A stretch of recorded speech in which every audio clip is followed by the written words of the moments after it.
America built its fame on rugged grit and tough choices. But the real story?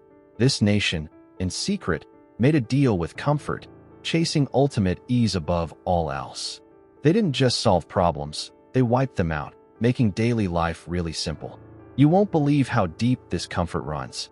Okay, so this isn't just a recent thing. Believe it or not, a French guy visiting America way back in the 1830s noticed that Americans were already obsessed with being comfortable. And this was at a time with no central heating, no air conditioning, and not even hot running water. Life was just harder. But here's the thing about America. It didn't just gradually get more comfortable. It put the pedal to the metal. Take air conditioning. In 1965, only about 10% of homes had it. Today, it's nearly 90%. A total luxury became a total necessity, almost overnight. We even redesigned our clothes around it. We went from dressing up to show off, to prioritizing pure comfort. It's why 9 out of 10 people wear sports clothes when they aren't even playing sports. Heck, a survey found that almost half of all people working from home admitted to doing it in their pajamas. The line between comfortable and functional has totally disappeared. So how did this happen? How did America go from roughing it out to inventing a world of instant, effortless ease? Let's break it down. It's easy to forget that the things we consider totally basic today were once unimaginable luxuries. A historian put it perfectly. What we think of as a basic need was a dream for the generation before us. Think about just staying warm in the winter. There was no thermostat to flick on. Keeping a house heated meant constant, physical work. It meant chopping and hauling wood, feeding a fire, and dealing with a house that was freezing in one corner and smoky in another. And in the summer, you just suffered. Without air conditioning, the air indoors could feel thick and heavy for months on end. Sweating was just a normal part of being inside. Your environment controlled you, not the other way around. Then there was food. Your kitchen wasn't a place of convenience. It was a battleground against spoilage. Without a refrigerator, you couldn't just store leftovers. Keeping food from going bad was a full-time job. It involved hours of canning vegetables, salting, and smoking meat for preservation, or relying on a cold, damp root cellar to keep things from rotting. Every single meal required a ton of planning and hard labor. Even just staying clean was a major project. Forget a hot shower. If you wanted a warm bath, you had to haul water, heat it over a fire, and fill a tub yourself. And there was no indoor plumbing, which meant a trip to an outhouse, no matter the weather. Life was an endless series of time-consuming, physically demanding chores that we have completely eliminated. Every day was a grind. So when new inventions started promising to fix these daily hassles, to make life just a little bit easier, you better believe Americans were ready. They weren't just looking for comfort. They were looking for a way to buy back their time and energy. This wasn't just a random accident. It was a choice. And it started a long, long time ago. Way back in 1831, a French visitor named Alexis de Tocqueville noticed something weird about Americans. He said they were totally obsessed with meeting the body's every need and attending to life's little comforts. But here's the thing, that wasn't normal back then. An expert on this, John Crowley, says that physical comfort wasn't something people were born wanting. It was a new idea, especially in America, and it was something that had to be taught and learned.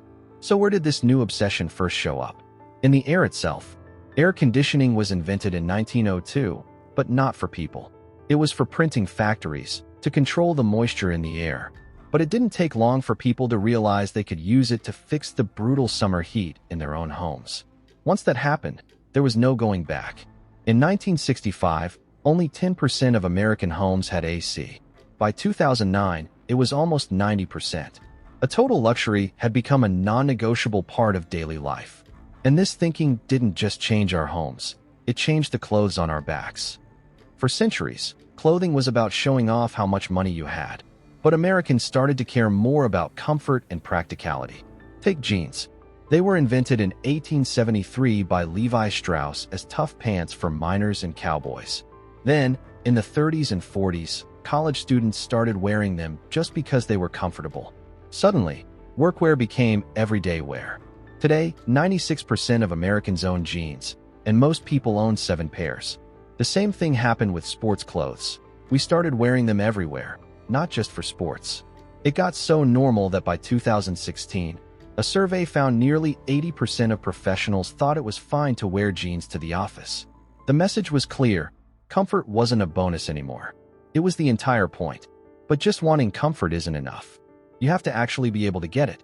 And for that to happen, America didn't just invent new products. It invented a whole new way of making them. This is where the factory assembly line changes everything. The whole point of the assembly line was to take something complicated and expensive and make it so cheap and fast that almost anyone could afford it. It started with cars, but that way of thinking spread like wildfire. Suddenly, you could mass-produce comfort. Air conditioning units, which were once a crazy luxury, could now be churned out by the thousands. That's how they went from being in just a handful of homes to basically all of them in just a few decades. This created a totally new mindset. As one historian put it, the things we think are totally basic today were unbelievable luxuries for our parents or grandparents. Our idea of what's normal is always moving up. And this assembly line thinking didn't stop with things you can hold. It started to reshape life itself. If you can mass-produce a car, why can't you mass-produce a meal? That's how you get the drive-through. Fast, cheap, and you don't even have to get out of your climate-controlled car. The same goes for our clothes. We didn't just want comfy sportswear. We wanted a lot of it, in every color. And factories delivered. Today, 9 out of 10 people admit they wear athletic clothes when they're not even doing sports. It's just our default uniform for an easy life. From frozen TV dinners to single-serve coffee pods, the goal was always the same: take a daily hassle and build a system to fix it for millions of people at once. America had built an assembly line, not just for products, but for convenience itself. And this assembly line for an easy life didn't just stop at fixing big problems. It went further. It started fixing problems we didn't even know we had. The goal was no longer just comfort. It was peak comfort. Total, uninterrupted, 24/7 ease. Look at our clothes. Jeans started as tough, rugged workwear for miners. Now, the average American owns 7 pairs, and most of them have stretch material built right in. They're basically sweatpants disguised as pants. This mindset completely took over our professional lives, too. Casual Friday became casual every day. Today, 4 out of 5 business professionals say it's totally fine to wear jeans to the office. And for those working from home, it gets even better. A huge survey found that almost half of remote workers admit they just work in their pajamas. And about 1 in 5 said they just don't wear pants at all. We've optimized our work lives for maximum comfort to the point that many people today don't even own an iron. Why would you? This obsession has created an entire market for hyperconvenience.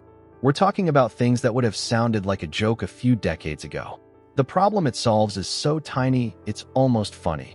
My arms get cold when I'm reading a book under a blanket. But millions of them were sold.